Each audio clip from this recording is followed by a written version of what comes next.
Hey guys, this is our UFC 232 preview. I'm your host Lasso with Rupert. Hey, how's it going, guys? All right, so what do you think is the standout match of this card? Obviously, the main event is gonna be crazy. We saw this fight 5 years ago, and no one gave Gustafsson a chance really in that fight. I don't know why. he Right. was he was he was being he. I mean, he was a beast. I think he had one loss on his record before that fight. I have to double check that, but anyway, he was just on a roll, and obviously the rumors are that John Jones was partying and drinking and not really taking the fight seriously. Right. But I mean, that doesn't change the fact that Gustafsson put it on him early, and it wasn't until the latter part of the fourth round that Jones got a spinning elbow that he'd been trying to hit throughout the fight, and he got it, and the fight turned in his favor, and he got the decision. He won the rest of that round pretty handily, and then the fifth round, uh, Gustafsson was on last legs, and he won that fight. And it was a big fight. It's still probably the greatest light heavyweight championship fight ever. Um, so that's the easy, you know what I mean, the easy pick. But I think Chad Mendes, Alexander Volkanovski has a chance to be fight of the night. Um, Okay. it's kind of like that Spider-Man meme where the two The Spider-Mans are Spider-Man's pointing are at each other. yeah. That's what it feels like with this fight. It's like Volkanovski feels like a younger, fresher version of Chad Mendes. Although Chad Mendes looked crazy good his last time out. I think he won like in less than a minute or something. But he's not gonna the openings are not gonna quite be there. Even though Volkanovski does brawl, he tends to get in the pocket and get in long exchanges. I think that they're both pretty much carbon copies of each other. So what's going to lead to is going to be some momentum swings, and so Chad Mendes Right. is going to hit him with that padded in like crazy fast right hook, and Volkanovski is going to do the same, and they're going to have some wrestling exchanges. I do think that Chad Mendes has a speed advantage, but he has had cardio issues in the past, and Volkanovski, I feel like, can if he can get it into deep waters, I feel like that could be a fight. I still think Chad Mendes wins that fight, but I think it has a chance to be a barn burner. You think it goes the distance? Yeah, yeah. Excuse me. Yeah, I think it goes 3 rounds, split decision, and I still have Chad Mendes pulling it out. Just the experience, and he's only lost to. Yeah, a lot of people don't know this. Chad Mendes has only lost to champions or former champions. So, while he himself hasn't been able to claim the gold, he's never lost to like a non champion before, non former champion. So it's gonna take a lot for Alexander Volkanovski to change that. So I think that the Chad Mendes, his experience is gonna prove to be too much for the young gun. I mean, he's still, I think, just in the top 10. So he needs. I think this is maybe too much too soon, sort of like it was for Yair Rodriguez when he faced Frankie Edgar. So it's kind of like Francis Ngannou and Stipe Miocic. Yeah, yeah, exactly. I mean, except that was obviously for the belt. Right. But it was a little bit of, I'm gonna take you to school. That was kind of like, especially with everybody talking about Francis Ngannou was the next big thing, and the same things are kind of being said about Alexander here, that he's gonna be the next big thing at featherweight, and so Chad Mendes, he like I said, he's only lost to champions or former champions, so he's not to be taken lightly, and I think his savvy and his ring IQ are gonna bring it home for him. But Volkanovski, he can still take it in a decision, I feel like. But it has a chance to, like I said, because these guys look to exchange in the center of the octagon. I think there has a chance to be a fight of the night contender.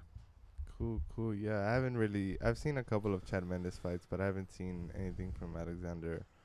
Can't pronounce his last name. Volkanovski, Volkanovski. But Volkanovski. but the one I'm interested in is what do you think about Carlos Condit versus Michael Chiesa?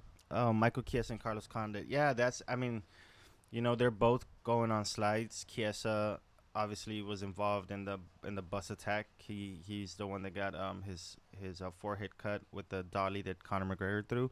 And so his fight with Anthony Pettis got moved, and then he lost. He subsequently lost that fight to Anthony Pettis via submission, and then previously before that he lost to Kevin Lee via very controversial submission. Even though Kevin Lee was winning that fight handily, there was like a phantom tap. You know, some people say that he didn't tap. Other people are not quite sure what the referee was looking at. Either way, he lost that fight, so that's 2 in a row for Michael Chiesa. And the natural born killer is not doing so hot himself. He's coming off 4 of 5 losses. So he's in a bit of a skid too. But all that being said, you know, Carlos Condit is still, you know, a high level striker. Too much for Michael Chiesa if he can't take it to the ground. So even though he's been in his wars with Robbie Lawler and, you know, the Nate Diaz fight and all these other fights that he's had over the years, Carlos Condit, where he's maybe not the same guy he was back then, he's still very high level in the striking department. And, you know, Chiesa is just not there. And while he's a high-level jiu-jitsu guy, he's not a great wrestler. So how does he get the fight to the ground is the real question. Right. So if he can't get the fight to the ground, that means that Condit is going to keep it, you know, at range, standing, make him uncomfortable, and he's going to finish him. Like he's going to have him in his fight. Right. And, you know, Carlos Condit has the submission wins too, you know. So it's not also like Carlos Condit is lost on the ground. That has been his weakness in the past. He struggled against wrestlers, you know. Yeah, I think he has 2 submission losses. Yeah, I mean, Damian Maia comes to mind very recently. He submitted him. He single-legged him, took his back, and submitted him in, I want to say, like 15 to 30 seconds, something crazy like that. Which was crazy because that was a number 1 contender eliminator match. So that's how far down the pecking order he's come. But, I mean, I see this fight going for the natural born killer. I see him keeping it standing. I see Chiesa leaving himself open to some strikes, and then Carlos Condit finishing him off in the first or maybe second round, I think. Okay. Yeah, I think I need to go because I've seen Michael Chiesa, but I haven't really seen too much of Carlos Condit, so I have to go back and look at some. You highlights. definitely should. He's former WEC welterweight champ, former interim champ. He beat Nick Diaz in that interim title fight. He almost had GSP on loser street. Like, it was close. He had kicked him, almost had him finish. You know, he didn't finish it. So, but in the rest is history. But, you know, he is a future Hall of Famer, without a doubt. So, I grew up watching a lot of Carlos Condit in his prime. So I'm a little partial to this fight because I want to see him succeed. And I know he's close to retirement, even though he's only 34. I mean, to put that in perspective, Tyron Woodley is 37, you know. Wow. So he has over 40 fights. Yeah. So he started really young. You know, I'm convinced if Carlos Condit would have waited a few years to turn pro, I think that we're looking at a very different record for him, and he doesn't take as much beating. Like, he would be more in the early 20s of fights or in the 30s of fights instead of the 40s. So, but you know, his career is what it is, and he's a legend in the sport. But I think he's just going to be too much for Chiesa. Yeah, and you know, it's crazy because the last fight Chiesa had was against Anthony Pettis, a guy coming off a skid. You know, he hasn't been quite the same since he lost his belt to Dos Anjos, and so he it was seen as I'm gonna step on this name to elevate myself. What happened? He gets submitted because whatever Anthony Pettis is going through, he's still an elite fighter. Right. It's more of a headspace thing for him. It's more of being able to make adjustments to what his opponents are trying to do to him. But if you're going to take Anthony Pettis to the ground and try to do, you know, not wrestle him if you're not going to try to wrestle him like Eddie Alvarez would try to do, then you're going to have a bad day because he's a high-level jiu-jitsu guy, you know, right. And that's exactly what Michael Chiesa found out. Same thing. Same. It feels almost like the same fight. You have Carlos Condit coming off several losses in a row, but he's very capable of ending that fight standing up or on the ground. And I just don't think Chiesa is on that level.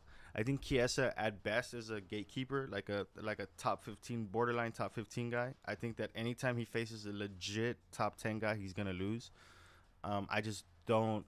His stand up is not very good, and the only thing he brings to the table is his excellent jiu-jitsu. But the problem is that he has no transition game. So how does he get people into submissions from the standing up position or from the clinch? He's not very good. Right. So I don't know what his future lies. He just moved up from 55 to 70, and so the punches are going to be heavier. Heavier. He doesn't cut as much weight, so that's a good thing for him. But I don't see it, and the UFC's not doing him any favors, because I see what they're doing. They're giving him a name that's struggling to see if he could prop himself up, but I don't think this is going to be the case. I think this is a fight where Carlos Condit gets back on the win streak, and very easily too. Like, I think that it's not going to be that competitive as it might seem on paper. But we'll see. I mean, that's the third fight from the main event. I'm super excited. I'm excited for you to see Carlos Condit in action, because hopefully he's if he's anywhere close to peak NBK, he's gonna just run right through Michael Chiesa. Great, man. I'm looking forward to it. But moving down a little bit, I'm interested in that Kat Zingano versus Megan Anderson fight. Yeah, that's an interesting fight. Megan Anderson obviously just made her debut a few months ago against Holly Holm, and she's known for being an extremely accurate, powerful, long-rangey striker, and Holly Holm is obviously a world champion kickboxer and boxer, Right. and she's known for her striking herself, but she didn't want none to do with that. She was taking her to the ground using grappling that we've never seen from Holly Holm to keep her at bay. And then by the time that they were willing to stand up and exchange, Holly Holm had tired her out already, and then she had nothing left in the tank. Kat Zingano is also a great. She is a great grappler. That's exactly what she's known for. She's known for her grappling. But I think where I kind of get conflicted about this fight is that people always bring out, okay, Kat Zingano is a great grappler. She's gonna take her down, control her, maybe submit her, but she doesn't have the same physical attributes that Holly Holm had. Those when Megan Anderson and Holly Holm, stood in front of each other in the stare downs, they were roughly like the same. There was no big size discrepancy. It was a 45er facing a 45er. That's what it looked like to me. When Kat Zingano tomorrow stands across from Megan Anderson, it's not going to look that way. It's going to look like a 45er facing a 35er. So I think that's going to play a part in it. If Megan Anderson could keep her distance, keep Kat Zingano at bay, and make her shoot from distance, then I think that Megan is going to be able to dictate the pace of the fight and probably finish her in the first couple rounds, because I think she's going to have just too much power for Kat Zingano. Funny enough, Kat Zingano is the last person to beat Amanda Nunes. So take that for what you want. Take that how you want. Yeah, that's why I was interested in this fight, because I've heard so much of Kat Zingano and not so much of Anderson. So Megan Anderson, I mean, she's really good. She's, like I said, just made her UFC debut against Holly Holm. Before that, she was Invicta's women's champ. The fight to make for the longest time was Cyborg versus Megan Anderson. That was the fight that everybody wanted to see for the longest time. She comes into the UFC. She lays an egg against Holly Holm. So a little bit of that, fire has died down because of that. But if she can get back on her feet and she has to. She has to beat Kat Zingano, because she's going to have every physical attribute. And skills-wise, she's going to be so much better than her on the feet. If she could keep the fight standing up and beat Kat Zingano, she's right back at the thick of it for the conversation against Cyborg, especially because there's no one at 45 really in the UFC in the women's division. Yeah, and I think Cyborg's gonna finish Nunes. Oh yeah. That fight's not gonna be as competitive as people think. Yeah, I just seen the past Nunes fights. These last 3, I think, since or two since Ronda Rousey. And then just seeing what Cyborg's been able to do in the UFC, it's just I don't see any other. Maybe they goes to the third, fourth round, but I don't think it goes past that. If it does, then it'll be very surprising. But I think Cyborg can finish Nunes. I mean, to be fair, Nunes is fighting higher level competition, I guess you can say, than Cyborg's fighting at like what Nunes is facing at 35 is higher level than what Cyborg is facing at 45. But there's still stylistic favorable matchups, right? Misha Tate isn't the picture of striking. Right. Neither is Raquel Pennington. You know what I mean? The only person that you can say is a good striker that she's faced that can stay with her is Valentina Shevchenko, but she's undersized, so she's now the 25 champ. I'm sure she would love to get a rematch at 35 and try to become the first woman to be a double champ. But I think that Valentina Shevchenko is almost a mirror image of Cyborg. Even she's like a poor man's Cyborg, if you will. And if she couldn't finish her, it's just the punches are just going to be stronger, more powerful, quicker from Cyborg. You know, I just don't. I think that people are gonna be surprised because everyone's expecting a striking match. I think that Nunes is gonna look for the takedown, and she's gonna look for the takedown early. She's gonna try to make her think about the takedown. She's not gonna want to stand with her. I don't care what she says. She can, and on Friday she can say, "I'm gonna strike with her. I'm gonna draw a line in the middle of the octagon, and I'm not gonna move." That's a lie. She's gonna look for the takedown, and try to maybe work some ground and pound and try to get a submission in.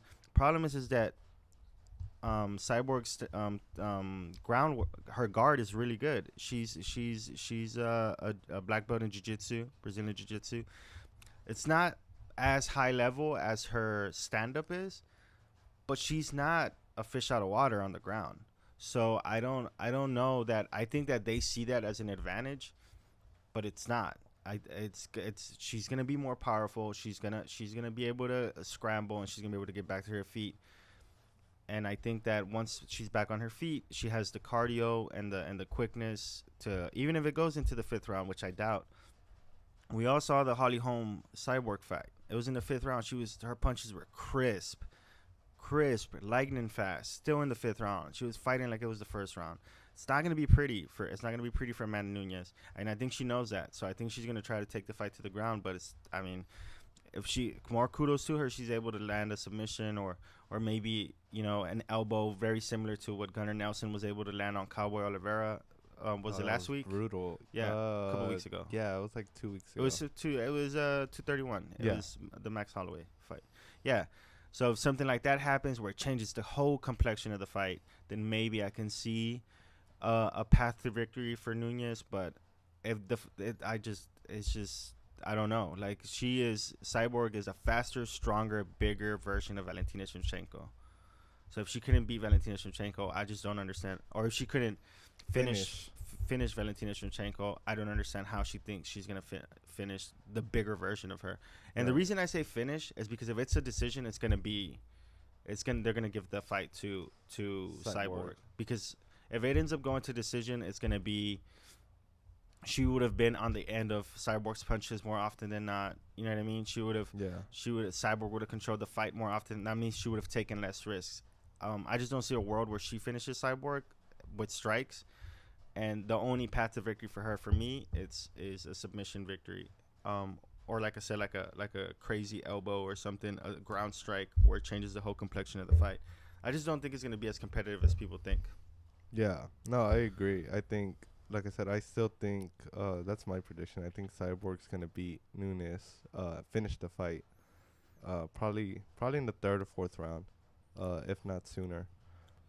But what do you think about the BJ Penn Ryan Hall fight? That's tough. Here's the thing. I think that BJ Penn, obviously, he's way past his prime. He's a legend in this sport. And I mean, if he wants to fight, he deserves to fight whoever he wants to fight. And obviously, Hall is a young guy, a grappling guy. So this is a tough fight for me because I think that BJ Penn still has enough snap in his punches to keep the young man at bay from trying to shoot on him. You know, Hall is a relentless grappler. Like he just drags people to the ground. So I don't know. I mean, if I was betting on this, I would say I would give the edge to Hall just because he's a quicker, faster, younger version.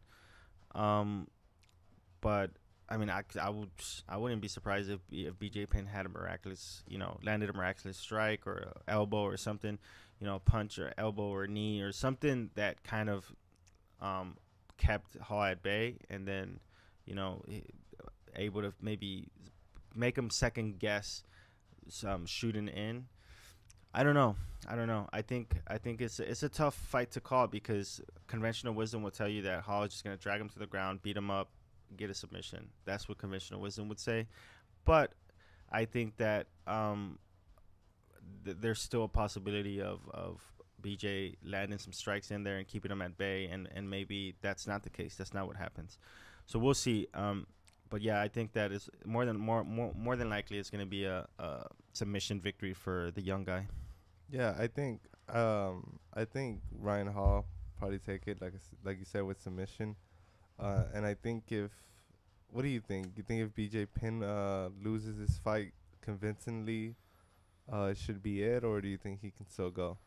I think he's been done. Honestly, I think that he it's just MMA is a young man's game, Right. and I mean sports in general is a young man's. Sports are for young people. It's hard to stay. That's why what DC is doing is incredible. The fact that Yeah. he's 40 years old and just destroying people. Like he's not just beating people. He's destroying them. Excuse me. He's just manhandling people, and that's just jarring. And I think a part of that is because he didn't DC hasn't taken the punches to the head as much, like someone like the wars that BJ Penn has been in, with GSP and Diaz and Matt Hughes, and so like there's been so many wars that the BJ Penn has been in that I think that it's taken its toll, and and not only even like the high level fights, even his early fights, he would just like fight, he was a fighter's fighter. That's why he became so popular so fast. And so I think that I think it's tough, man. But I think the UFC, as long as he doesn't look too bad, they're gonna let him fight again. I think this is a fight that he can win, though. Like I think that like I said, conventional wisdom leads me to believe that the young guy is gonna take it. Hall is gonna take it, especially because he's a grappler, so he's not gonna be looking to exchange too much on the feet. But I also think that leads to BJ Penn having a chance. How many Right. submissions have we seen BJ Penn land out of nowhere? Yeah. Like does he still have the same pop in his hips to do that? Maybe not, Not. but it's still possible. You know what I mean? Like Yeah, I agree. I still think that. I mean, that would make me happy. If I could leave 232 with BJ Penn and Carlos Condit winning, I'd be a happy camper. Yeah. What do you? I don't know too many about these guys, but what do you think about Douglas Silva and Peter Peter Yan, yeah. So that's gonna be a barn burner. So to me, the two fight. It's funny because they're both in the lighter divisions, but the two fights that have a chance to be fight of the night is that one has another chance to be fight of the night. I think that those two guys are, the Russian and the Brazilian. They're incredible strikers, high level, and they're just gonna pretty much throw everything but the kitchen sink at each other. You know what I mean? Like so that's gonna be a fun fight to watch. And then obviously the young prospect, with Jan being the young prospect, and I mean, De Andrade is no chump either. He's 25-2. He's a good fighter. Obviously, a lot of that record's been built in the Brazilian, regional scene and things like that. But I think he's a high level fighter. I don't think that this is a gimme for Jan. So we'll see what happens. But I think that those two guys are just gonna throw down old It's gonna fashioned be a style. war. Yeah. Oh yeah. I see it. Maybe ended in the second round.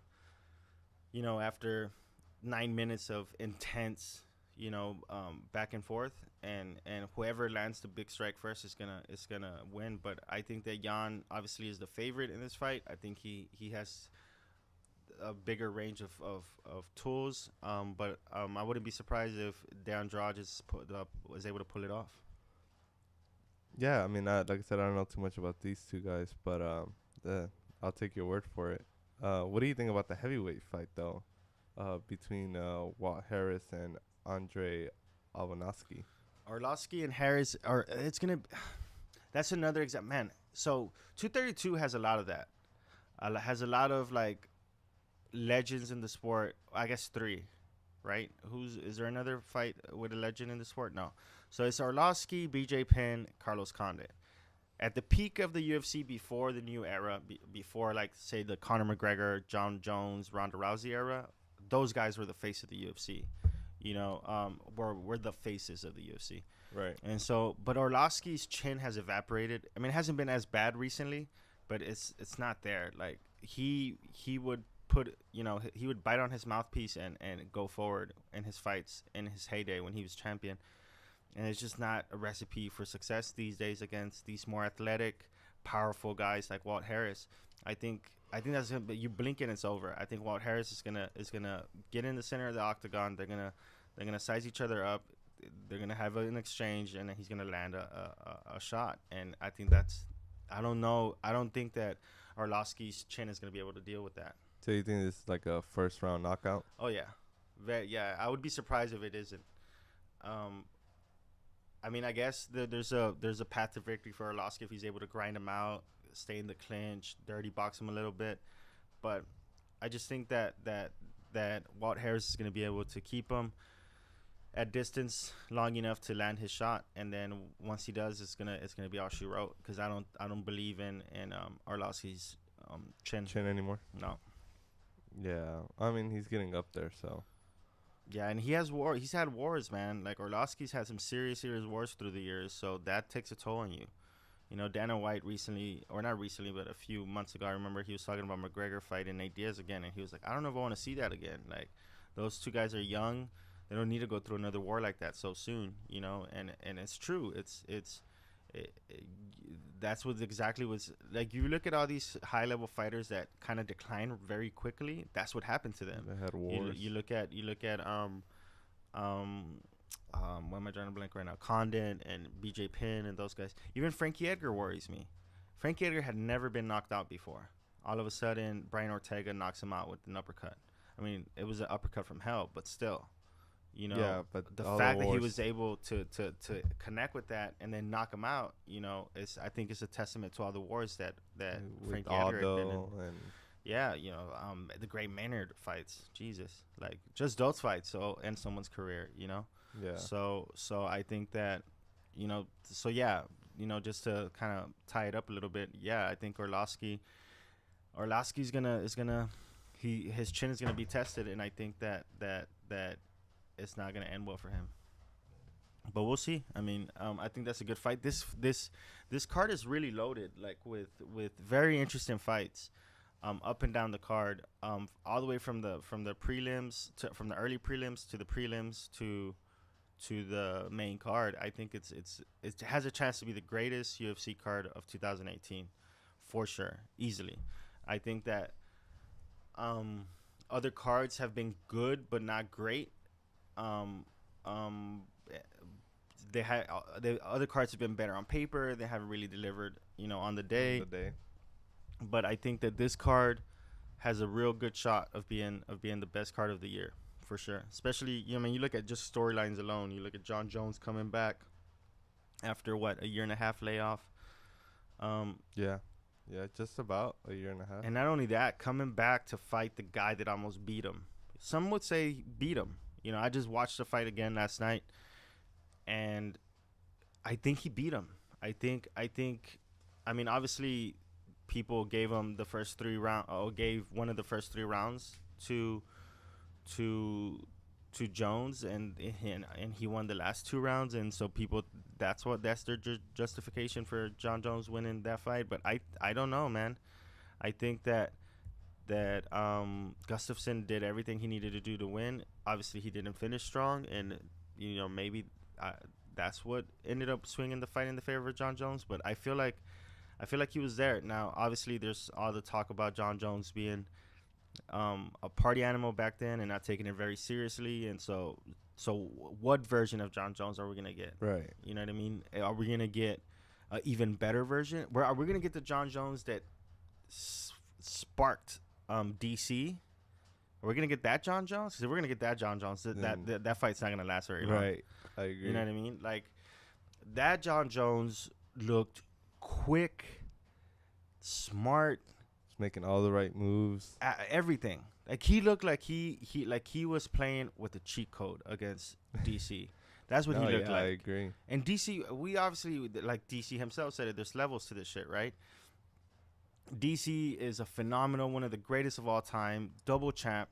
Some people contest him as double champ because he didn't beat the champion for the belt. Like, everybody, most people say Conor McGregor is a real double champ because he beat Aldo, who was a champion, then he beat Eddie Alvarez, who was a champion. DC didn't beat Jones. He got awarded the belt, and then he defended it against Glover Teixeira, and then he beat Stipe, who was the champ. Then he became double champ. So some people will contest that he's not a true double champ. I'm not one of those people. I think that he can't control the circumstances that he was given, and he did the best, and he beat, one of the greatest heavyweights of all time, which is Stipe. He done something no one was able to do before, which was defend the belt 3 times. 3 or 4 times? 3 times. 3 times, right? Yeah. Mm-hmm. Even the great Cain Velasquez, who in my mind is the greatest heavyweight of all time, he wasn't able to do that. And so there you have it. John Jones, at his best, taking it seriously, is an absolute monster. He's just so creative, so quick. For a long time, people didn't realize that he was a wrestler, because his striking is so skilled, it's so high level that no one really thought about him as a wrestler. But he's a JUCO champion, you know what I mean? So he has everything you need to be successful. Obviously, he's done it. He's never lost. Officially, he's lost once, but that's not. Everyone knows that. I don't think that you should count that, but yeah, everyone knows that that's a bullshit loss. Yeah. So, yeah, obviously you have the main event with those two. Gustafsson, the bright lights have gotten into him a little bit. We saw it with Jones in the latter half of that fight. Then we saw it with DC, where he kind of faded a little bit in the later part of that fight. So those are his 2 biggest fights. Obviously, he got starched by Johnson, but Johnson can do that to anybody. And so he's back on his winning ways. He beat up Glover Teixeira and Jimmy Manuwa. So we'll see what this fight holds. I personally think it's not gonna go to 5 rounds. I think it's probably gonna be like a mid-round stoppage for one of those guys, for John Jones or Alexander Gustafsson. I think Gustafsson has an edge early. I think, even though most people will tell you that he has an edge late, I think that's inaccurate. I think Gustafsson has an edge early because even though his cardio will play late in the fight, I think that very similar to Floyd Mayweather, John Jones kind of processes you. You know what I mean? He downloads the data and then he figures out the best way to attack you. And I think that especially with a fight, previous fight already in the books for John Jones to be able to look at, to see what Gustafsson does good, whatever, I think that's gonna play huge. So I think that if he's gonna win that fight, if Gustafsson is gonna win that fight, it has to be early. He has to surprise him with something.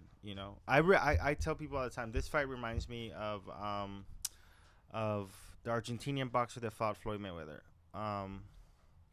What's his name? Why am I drawing a blank? That it was a very close first fight, very contested. Maidana and Mayweather. First fight, very well contested, very frustrating for Mayweather, and then the second fight was the exact opposite.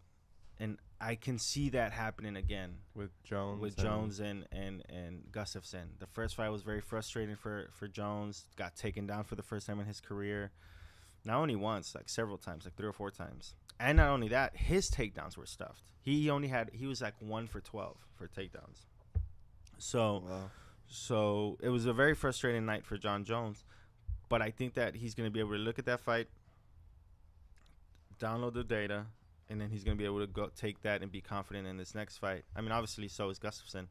But I don't know what Gustafsson can change to beat John Jones. You know, aside from being more aggressive early. He was more worried about not standing in front of him early last fight. He was more worried about, you know, staying on his horse and being active and being light on his feet, which I think those are all good things you want to do against John Jones. But you have to hurt him.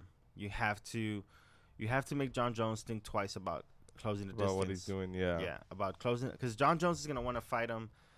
See, the mistake that John Jones made the last fight is that he was trying to fight him at range, right? And he was so used to fighting people at range and picking people apart. When that didn't work, he tried the takedowns. Then that didn't work, and then he started the dirty boxing and the fighting close. Well, he already knows that he's not going to be able to fight him at range, and he already knows that takedowns are not going to be that easy. So what we saw at the end of the fight is what we're Exactly. going to get at the beginning of the fight. Exactly. Yeah. And so that's an adjustment that Gustafsson's going to have to make. How does he combat that? He has to try to keep the fight at distance. He's going to have to try to keep John Jones from dictating the pace of the fight. Maybe take him down a few times early. There's so many things that he has to think about. But like I said, I think early is the right, you know, early is the clearest path to victory for Gustafsson. And I mean, if I was going to predict anything, I would say John Jones via head kick. I think that he'll eventually time a head kick, and then, you know, That's all she wrote. Yeah, that's all she wrote. Yeah. Yeah, and then just, I mean, obviously Cyborg, I think, is going to win her fight, rather convincingly. And then, you know, you have Latifi, who I think is also going to win his fight rather convincingly against Anderson. Who else is on the main card? Chad Mendes is going to win his, and then Condit. I think Condit will win his. Those are like my predictions. I think Mendes, Condit, Latifi, Cyborg, and Jones. I want to say those are all the favorites. No, Condit is not a favorite, right? Yeah, no. I think he's Chiesa is a favorite. Yeah. So all the favorites win except for Condit. I think Condit will be the lone underdog to win on the main card. And then we'll see. I mean, this kind of closes the book on 2018. A crazy 2018 for the UFC. Obviously everything from, you know, the John Jones stuff and well, I guess we should talk about that for a second. So John Jones, he had a atypical finding in his drug test, which best I can decipher from what people like this, you know, scientists and everybody are saying, is that what that means is that if you took what was found in his system and you cut it down into 50 million pieces, one of those pieces is what was found in his system. Or if you took a grain of salt, if you took a grain of salt and you cut it into 50 million pieces, and you put one of those 50 million pieces on the table, that's what was found in his system. So what they're saying is that it's consistent with it being from his last failed drug test and not something new that he ingested. Like, it would be impossible for him to ingest something at that level.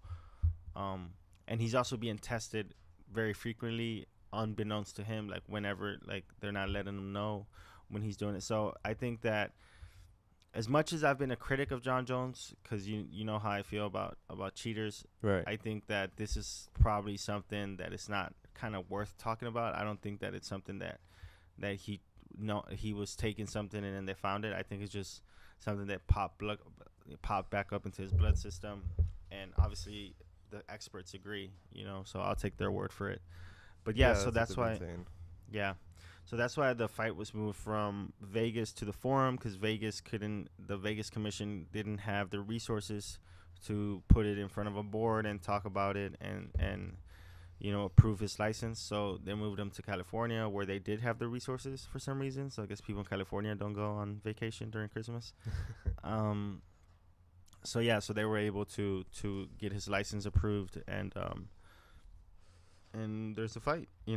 To tomorrow the weigh-ins, and I hope there's nothing weird that happens at the weigh-ins, like with no fighters missing weight or anything like that. I don't think there's any fighters on this card that have had weight cutting problems. I mean, aside from Cyborg, but Cyborg's always made the weight limit, so I don't worry about her missing 45.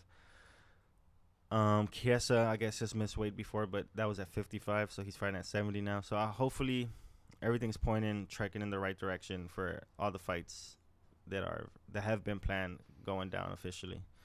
So, we still got to keep our fingers crossed, because you never know. But Yeah.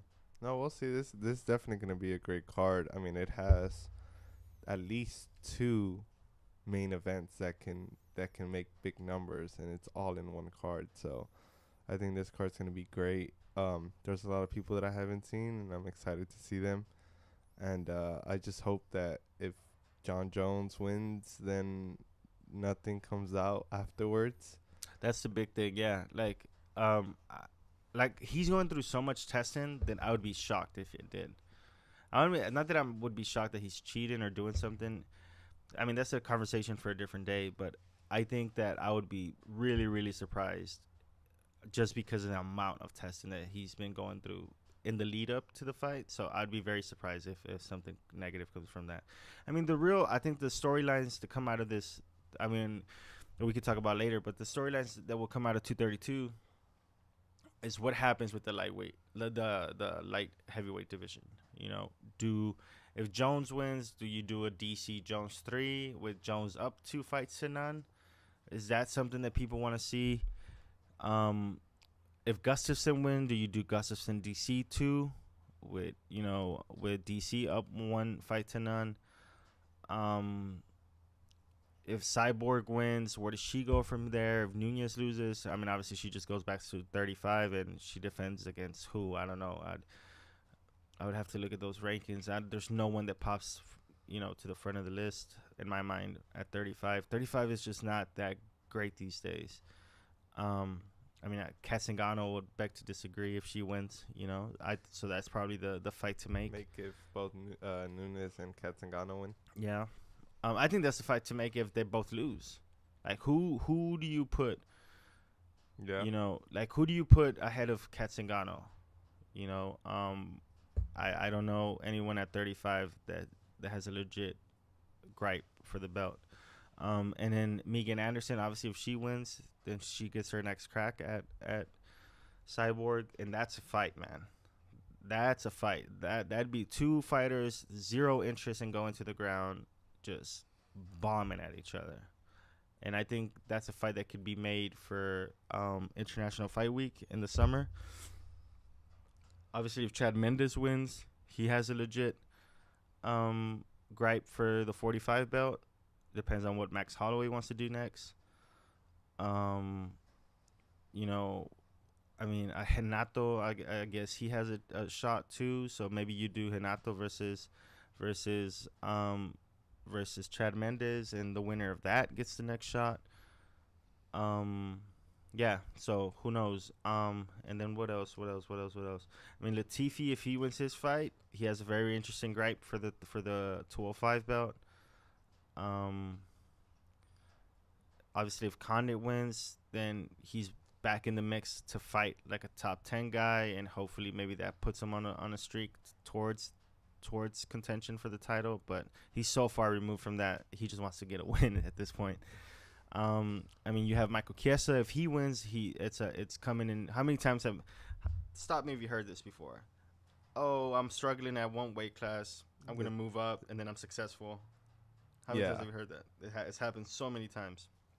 So, usually going up happens for guys more so than going down in weight. Obviously, we saw Anthony Pettis try to go down to 45. That didn't quite work out for him. And we've seen like Conor McGregor and other guys, Cowboy Cerrone, Dos Anjos go up in weight, and they've been successful. But guys like Dos Anjos and Cowboy Cerrone, they've and Cowboy Cerrone just went back down to 55. I think his next fight is against Hernandez at 55. But those guys experience at the bottom of the barrel, kind of the division. They experience some success, but the moment they get to the top five, that's where it stops. It stopped for Cerrone, it stopped for Dos Anjos, and I think that and those guys are way better fighters than Chiesa. So I don't know that the Chiesa is able to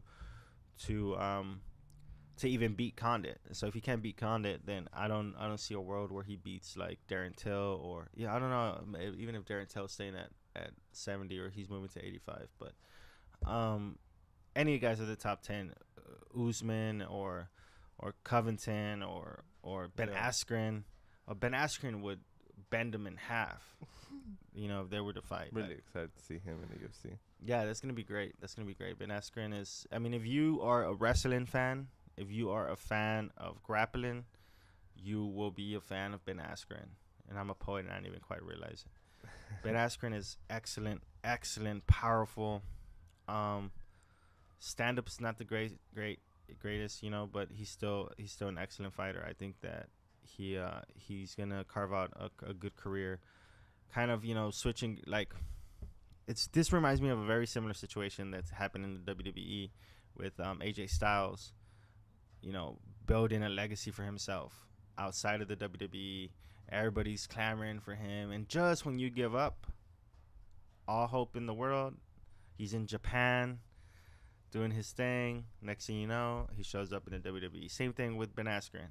Just when you gave up hope, when you thought that it was never gonna happen, he's in Japan.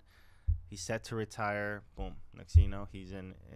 So I see the parallels there, and I can see Ben Askren having very similar success that AJ Styles had in the WWE. Obviously, one's scripted, one's competitive for real, but I still see I see the parallels there. Yeah. Yeah. No, I agree. But yeah. So I think that's it for our predictions. Let us know what you guys think, and if you like the video, like and share. Thank you.